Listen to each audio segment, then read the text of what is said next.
एक बार जोरदार तालियां बजाकर जगदीश शर्मा जी का स्वागत करें। इस माइक पर खड़े होने के बाद इसको थोड़ा दाएं बाएं करना, इसमें करना है, इसे ठोकना है, ये सब करना चाहिए। इससे सामने वालों पे इंप्रेशन बनता है कि अब कोई ढंग का आदमी खड़ा हुआ है। आयोजकों से निवेदन है कि ये दरवाजे अब बंद करवा लो, क्योंकि आने वाला तो कोई नहीं है। मेरे को इनका डर है जो फंस गए ये ना भाग लें। अब जाते ही दिख रहे हैं। बहुत ही बढ़िया आपने कविता सुनाई। आपकी कविताओं से ये सिद्ध हुआ कि व्यक्ति चाहे बीवी से शुरू हो जाए या पति से शुरू हो जाए, उसको अंत में जाना माँ के पास ही पड़ता है। सही बात। बहुत संवेदनशील कविताएं आपने सुनाई, धन्यवाद देता हूँ। कुल मिला के आपने इतना अच्छा वातावरण कर दिया कि मेरे समझ में नहीं आया कि मैं कहाँ से शुरू करूँ, लेकिन मैं हाँ इतना ऊंचा कर दिया वातावरण को कि मैं इसको नीचे कैसे लाऊं। पर मैं डरता नहीं हूँ, मैं बहुत कॉन्फिडेंस का आदमी हूँ। इतने कॉन्फिडेंस से काम करता हूँ, ब्राह्मण का बेटा हूँ, इतने कॉन्फिडेंस से काम करता हूँ कि पूरे कॉन्फिडेंस से किसी जिंदे आदमी का श्राद्ध कर दूं तो अगले दिन मरा हुआ मिलता है। और जो लोग मेरी कविताओं में तालियां नहीं बजाते हैं उनके अक्सर कर दिया करता हूँ।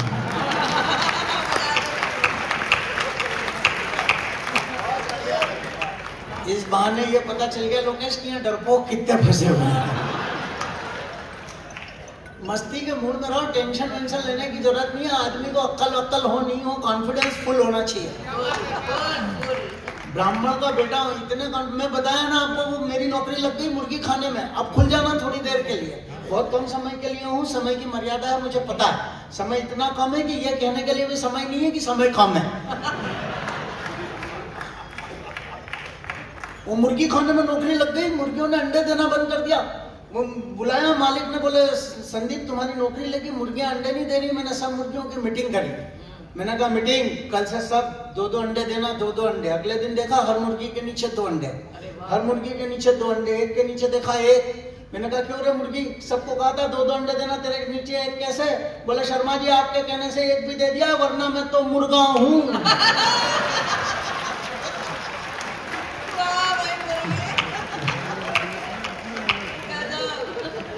कॉन्फिडेंस हो तो मुर्गे भी अंडे देते लोग। बहुत शानदार, बहुत मतलब पूरा। बस बाकी कुछ मैंने कहा ना, अक्कल हो नहीं हो। मैं ब्राह्मण का बेटा, एक किसान आ गया, मोदी जी आधी रात को दादा को प्रणाम करता हूँ। 50 वर्ष किसी कार्यक्रम को चलाना यह अद्भुत पराक्रम है। एक बार पूरा सदन दोनों हाथ उठा के इसके लिए ताली बजाए।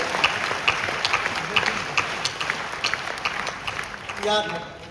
और मेरा सौभाग्य है कि मैं अनेक बार इसमें आया हूँ। मैंने जितने संचालकों के नाम बोले, चातक जी, आदरणीय सुरेंद्र दुबे जी, आदरणीय कीर्ति काले जी, सबके संचालन में एकाधिक बार में 1-2 बार आया हूँ। ये इससे मेरे को पता चल गया कि जयपुर के लोगों को एक बार में बात समझ में नहीं आती है। हाँ क्या बोला उसमें, तो वो कुछ खास बात नहीं है। सबकी बात हो गई, पत्नी की बात हो गई, पति की हो गई, सबकी हो गई, महिलाओं की बात हो गई। सब्जेक्ट तो कोई बचे नहीं। अब मैं बोलूं क्या बोलूं। शुरू से कवि सम्मेलन इतना शानदार चल रहा है, मैं आपको बताऊं। वो तो और सब में बहुत, इनमें कितनी बुद्धि है।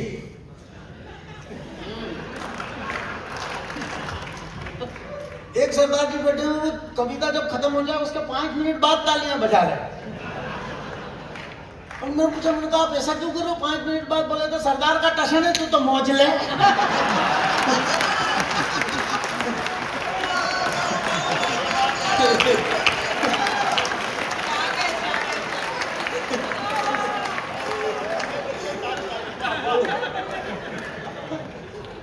तो मौज ले, क्या करना है। इतने हमारे यहाँ की महिलाओं में इतनी समझ, बुढ़िया हैं, इतनी समझदार। किसको कह रहे हैं? कोई भी नहीं है यहाँ बुढ़िया। नहीं, आप अध्यक्ष ही तिरानों पे पहुंच गए, कितने पे पहुंच गए डॉक्टर साहब? वो जवान है अभी भी। अच्छा, तरुण है। तरुण है। हाँ, पर ये मतलब भारत की कर लो, आप इतना क्यों टेंशन ले रही हो? तो वो उसमें एक बुढ़िया, देखो अब आप आनंद के मूड में आ जाना, एक दो कविताएं सुनाऊंगा, टाइम का महत्व समझूंगा। वो भारत में जैसा रिजर्वेशन सिस्टम है बसों में, रेलवे में, बसों में, ऐसा दुनिया में कहीं नहीं है, कहीं पे भी नहीं है। कितनी महिलाएं बुढ़ियाएं भी समझदार, वो बस स्टैंड पे आप समझ लो, सिंधी कैंप बस स्टैंड पे सरकारी बस में ऐसा रिजर्वेशन सिस्टम दुनिया में कहीं नहीं होगा। टोपी रख दो, सीट अपनी, रुमाल रख दो, सीट अपने बाप की, किताब रख दो, सीट अपनी। कोई ऐसा रिजर्वेशन मैं भी कई दुनिया के देशों में गया, ऐसा कहीं नहीं देखा। कोई कंप्यूटर ऐसा रिजर्वेशन नहीं कर सकता। वो एक बुढ़िया चढ़ी, भारतीय बुढ़िया, 60-70 साल की, 60 साल की बुढ़िया होगी, वो ऊपर चढ़ी और उसने पूछा, बोले यहाँ जगह खाली है? बोले नहीं। बोले यहाँ जगह खाली है? बोले नहीं। यहाँ जगह खाली है? बोले नहीं। बेचारी परेशान होकर बोनट पे बैठ गई। बोनट समझते हैं ना आप लोग, वो जो गरम गरम लगता है। जितने लोग हंसे हैं, इससे लग रहा है कि कईयों को लग चुका है। वो बोनट पे बैठ गई दीदी। अब वो बोनट पे बैठ गई तो एक लड़की चढ़ी, 20-21 साल की जवान, उसने पूछा, एकदम स्मार्ट, उसने पूछा, बोले जगह खाली है? तो जैसे ही उसने पूछा, किसी ने टोपी हटाई, किसी ने रुमाल हटाया, किसी ने किताब हटाई, यहाँ खाली है यहाँ बैठ जा, यहाँ खाली है यहाँ बैठ जा, यहाँ खाली है यहाँ बैठ जा। वो लड़की इतराने लग गई। ज्यादा अवसर हो तो लड़कियां इतराती हैं, आपको मालूम होगा। वो इतराने लगी, बोले नहीं बैठूंगी, नहीं बैठूंगी, नहीं बैठूंगी। अब उस बुढ़िया का जवाब बोनट पे से अगर शानदार हो तो जोरदार तालियां बजा के मुझे कविताओं तक लाने की कोशिश करना। नहीं बैठूंगी। वो बुढ़िया चिल्लाती है बोनट पे से, बैठ जा बेटी बैठ जा, 10-20 साल बाद तो तेरे को भी बोनट पे ही बैठना है।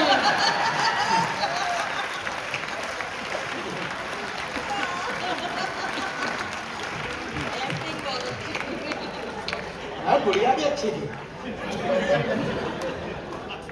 किसी के मुंह में क्या सुना है, सबने सबको सुना दिया, कोई सब्जेक्ट ही नहीं बचा।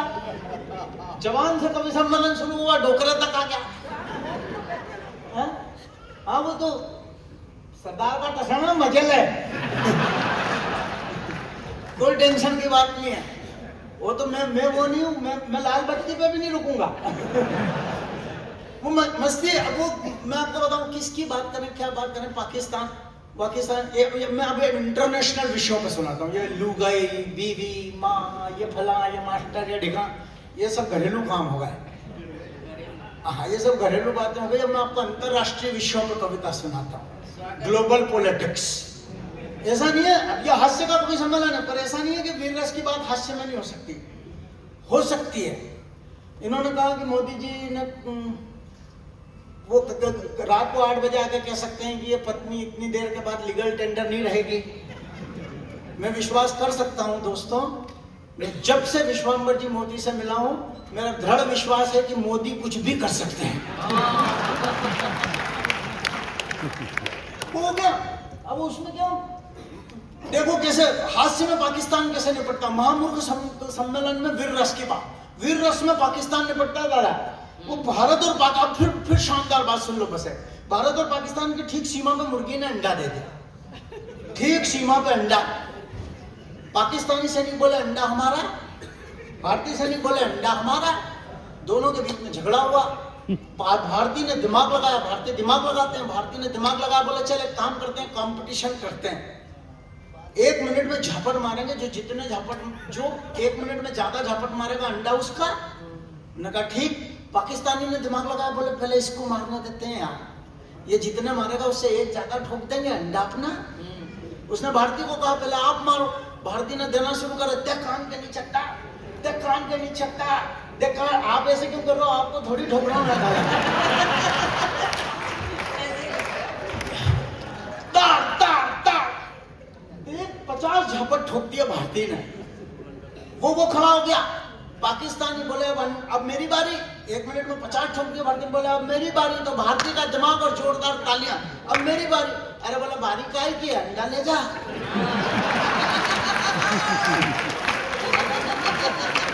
बजा दो यार, मेरे लिए भी बजा।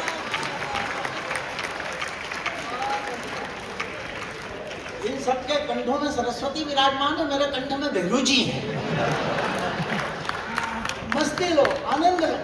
क्या बढ़िया करोड़ियां सुनाई, लोकेश, आनंद आ गया है वाकई, बहुत ही शानदार। मैं इतनी अच्छी कविता नहीं सुना था। होली का माहौल, होली का कवि सम्मेलन, महामूर्खापन है तो एक गाली देता हूँ। हाँ, होली बिना गाली के होती है क्या?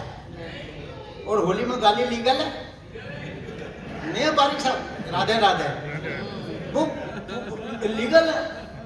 वो पाकिस्तान को एक गाली देता हूँ, एक शुभकामना, बस जुड़ जाना, मस्ती लेना, ये मेरी भाषा नहीं है। मैं पिछली बार आया था तब डॉक्टर नहीं था, इस बार अभी लिखा हुआ नहीं है इस पर मैं डॉक्टर हूँ। मुझे अमेरिकन यूनिवर्सिटी, कैलिफोर्निया यूनिवर्सिटी से मानद डॉक्टरेट की उपाधि मिली है। चाहे तो इस बार मेरे लिए तालियां बजा के, तालियों से वहां डॉक्टर लिख दीजिए। वो पाकिस्तान, वो गाली, एक शुभकामना संदेश के जवाब में बना दिया हमको घनचक्कर। एक शुभकामना संदेश के जवाब में बना दिया हमको घनचक्कर। हमारे समझ में नहीं आ रहा, इसको करेला समझे के शक्कर। मैंने एक गाली दी, सुरेंद्र भैया ने बहुत अच्छी कविता लिखी पाकिस्तान पर 100 गाली की, समझ लीजिए वो प्रेरणा है, पर मेरी सिर्फ एक है। एक शुभकामना संदेश के जवाब में बना दिया हमको घनचक्कर। क्योंकि सीमा पे टेंशन होता है, आप कविता नहीं लिखते, आप गाली देते हैं, सीधी सी बात है। और पाकिस्तान, मतलब कविता इसलिए भी नहीं लिखते हैं कि पाकिस्तान जैसे 2 कौड़ी के देश पे 2 करोड़ की कविता बर्बाद करने का औचित्य क्या है? अपन ने तो कुत्ता पाल लिया, उसका नाम रखा पाकिस्तान। उधर कोई टेंशन होता है, अपन इधर देते हैं लात कैंग, वो करता है कैंग कैंग, अपना पाकिस्तान नहीं फट गया। एक शुभकामना संदेश के जवाब में बना दिया हमको घनचक्कर। हमारे समझ में नहीं आ रहा, इसको करेला समझे के शक्कर। हमने एक नए पैदा हुए बच्चे के बाप को पुत्र जन्म की बधाइयां दी, उसने हमसे कहा कि आपको भी। किसी को कल समझ में आएगी, संडे है, आराम से हंसना। उसने हमसे कहा कि आपको भी, अंग्रेजी में कहें तो सेम टू यू। देख नहीं रहे जच्चा खाने के बाहर लगा हुआ, ये क्यों? आप क्या समझते हैं कि सिर्फ आप हैं? ये जितने लाइन में लगे हैं सब इस बच्चे के बाप हैं। ये जितने लाइन में लगे हैं सब इस बच्चे के बाप हैं। तालिबान, चीन, अमेरिका। तालिबान गाली सच हो तो तालियों से उससे कविता बना देना। मैं गाली दे रहा हूं, आपकी तालियां कविता बना सकती हैं। आपके दिल का आक्रोश हो, दोनों हाथ उठाकर 1 मिनट तक ऐसे तालियां देना जैसे किसी खिलाड़ी का शतक लगा हो। सभी से, मंच से, आगे से, पीछे से, आगे। सिर्फ राष्ट्रभक्तों की तालियां चाहता हूं, जिनके हृदय में यहाँ भारत माता धड़कती हो, मांस का लोंदा ना हो। हाथ उठाना, जयपुर वाली तालियां 1 मिनट बता देना। आप क्या समझते हैं कि सिर्फ आप हैं? जितने लाइन में लगे हैं सब इस बच्चे के बाप हैं। तालिबान, चीन, अमेरिका, कई निगहबान हैं। तालिबान, चीन, अमेरिका, कई निगहबान हैं। 17 बाप की औलाद का नाम पाकिस्तान है। मजा आ गया, कविता बना दो गाली। 17 बाप की औलाद का नाम पाकिस्तान है। किसी ने कहा, सुरेंद्र बोले यार गाली देता है तो अपना है तो भारत माता का ही बेटा। मैंने कहा नहीं, भारत अपनी सभ्यता और संस्कृति खो नहीं सकता, और इतना कमीना देश भारत माता का बेटा हो नहीं सकता। नेशनल सब्जेक्ट सब निपट गए तो इंटरनेशनल चालू कर दिया ना मैंने। इंडियन, अब अमेरिका पे बात। अमेरिका के अभी वो आज वॉर शुरू हो गया, ईरान पे हमला हो गया, अपनी दादागिरी, अपने मन से टैक्स, पागल जैसी बातें, आज कुछ कल कुछ। अमेरिका हम पे टैक्स लगा रहा 50%, 10%, 20%, बातें चलती जा रही। कोर्ट से फैसला होने के बाद 15% उसने फिर लगा दिया। वो कुछ समझ ही, मतलब वो कोई बात ही नहीं समझ में आ रही। तो मैंने एक कविता लिखी, क्या है स्थितियां, ठाकुर से शुरू होगी, कहीं विचारों तक पहुंचेगी। यात्रा करना, स्पिन बॉलिंग देखना संदीप शर्मा। ये तो ढूंढा हुआ देश। इतना, जब भारत सोने की चिड़िया कहलाता था उस समय, ये ढूंढा हुआ देश है। उस समय अमेरिका में लोग बाग पेड़ पौधों के पत्ते बांध के घूमते थे। बारबेरियन कल्चर था, जंगली संस्कृति, पेड़ पौधों के पत्ते बांध के लोग घूमते थे। और वो भी अगर बकरा बकरी खा जाए तो ऐसे ही घूमना पड़ता है। वो प्रतिबंध लगाता है। वो हम पे कह दिया डेड इकोनॉमी, अभी कह दिया उसने डेड इकोनॉमी। इकोनॉमी के लोग बैठे होंगे, तालियां बजा के समर्थन करना। अगर सच बात कह दूं, डेड इकोनॉमी कह दिया। एक मंदिर का खजाना हमारा सोमनाथ के मंदिर का, भारत के एक सोमनाथ के मंदिर का खजाना जब एक विधर्मी शासक द्वारा ले जाया गया, ऊंटों की कतारों पर, ऊंटों पर रखकर, इस भारत माता के लिए गड़गड़ा देना तालियां। ऊंटों की कतारें खत्म नहीं हुई, हमारा सोने चांदी हीरे का खजाना खत्म नहीं हुआ, ऊंटों की कतारें खत्म हो गई। ये डेड इकोनॉमी, भारत माता 1.5 अरब लोगों को सुबह का नाश्ता, शाम का खाना और रात का भोजन देती है। 1.5 अरब लोगों को इसकी क्षमता, इसकी ताकत पहचानो। वो पिद्दी सा देश जिसकी जनसंख्या हमारे किसी राज्य से भी कम है, वो हमें डेड इकोनॉमी कहता है। जिस दिन अमेरिका अपने लोगों को, इतने 1.25 अरब लोगों को अगर 10 दिन के लिए पाल ले, मैं कहता हूं कि उस दिन ट्रंप जयपुर के रेलवे स्टेशन के बाहर कटोरा लेकर भीख मांगेगा। अग्नि मिसाइल परमाणु बम शुरू कर, अग्नि मिसाइल परमाणु बम भारत में रहे किसी से कम, एक कदम और आगे बढ़ाओ, बम फोड़ सके ऐसे लोग भी लाओ। अग्नि मिसाइल परमाणु बम भारत में रहे किसी से कम, एक कदम और आगे बढ़ाओ, बम फोड़ सके ऐसे लोग भी लाओ। अमेरिका ज्यादा फड़फड़ करे तो उसके पजामे की नाड़ी खींच दो। ट्रंप अगर ज्यादा गड़बड़ करे तो अपना परमाणु बम फेंक दे। ऐसे कैसे फेंक दे? भाभी ने भी कह दिया फेंक दे। दिमाग लगा, दिमाग। अमेरिका ज्यादा फड़फड़ करे तो उसके पजामे की नाड़ी खींच दो। ट्रंप अगर ज्यादा गड़बड़ करे तो अपना परमाणु बम अल कायदा को बेच दो। अब बजेगी गड़गड़ा के तालियां। अल कायदा बम लेके दौड़ेगा तो बुश तो क्या क्लिंटन से भी भागते नहीं बनेगा। मोनिका लेविन्स्की के साथ उसका अगला हनीमून भी जयपुर के रेलवे स्टेशन पे ही बनेगा। क्या तुम खुश हो रहे हो कि इस बहाने मोनिका यहाँ आएगी तो सही? वो भी हो गई 80-90 साल की, वो भी बोनट पे ही बैठी है। प्रतिबंधों से डरना क्या है? प्रतिबंधों से डरना क्या है? डर कर मरना क्या है? अगर हम प्रतिबंध लगाएंगे अमेरिका जी नहीं सकेगा। अगर असम से चाय बंद कर दी, चाय पी नहीं सकेगा। भारतीय रसगुल्ले और घाघरे अमेरिकी भाइयों को भी बहुत प्यारे हैं। अरे अमेरिका, तेरे कंप्यूटरों में आधे से ज्यादा सॉफ्टवेयर्स तो हमारे हैं। किस बात से इतना ऊंचा अमेरिका का सर है कि अमेरिकी राष्ट्रपति के पर्सनल डॉक्टरों की टीम में 17 भारतीय डॉक्टर हैं। अमेरिका, तेरा मिजाज कैसा है? जरा गिन तो सही, तेरी अर्थव्यवस्था में कितना भारतीय पैसा है? तेरे उद्योगपति इस बात से जीते हैं कि भारत माँ के लाल, माँ का दूध नहीं, तेरा दिया हुआ पेप्सी कोला और कोको कोला पीते हैं। और हम भी देशभक्ति की तिजोरी खोलेंगे, सब मिलकर जोर से भारत माता की जय बोलेंगे। भारत माता की जय। जोर से यार, राजस्थान वाली, दोनों हाथ उठा के भारत माता की जय, भारत माता की जय, वंदे वंदे। स्कूल की प्रार्थना खत्म, कविता फिर चालू। एक आखिरी सुना देता हूँ, है ना? बस आपको क्या है, इसको छोटी तो कविताएं तो बहुत अच्छी सुना रहे हैं, लेकिन मैं इतने देर से बैठे बैठे यही सोच रही थी, संदीप जी आप बार बार कह रहे थे मैं ब्राह्मण का बेटा हूँ, ब्राह्मण का बेटा हूँ, लेकिन आप मुर्गे और अंडे की कविताएं ज्यादा सुनाते हैं। चलो ठीक है, मुर्गे और अंडे की तो अपनी जगह ठीक है, लेकिन ये पड़ोसनों की सुना रहे हैं, इनका क्या? तो व्यंजना है। अच्छा, वही होता है। आप महाराष्ट्र में, मराठी में कहावत है, जैसे दिखते तैसे नसते। जो बोल रहा हूँ वो मैं हूँ नहीं, मैं सच में ब्राह्मण का बेटा हूँ। क्या आपको 2-3 कविताएं सुनाई, ये ढंग की नहीं थी। अगर कविता सुना रहा हूँ वो ढंग की है और उसका शीर्षक है ढंग की नहीं है।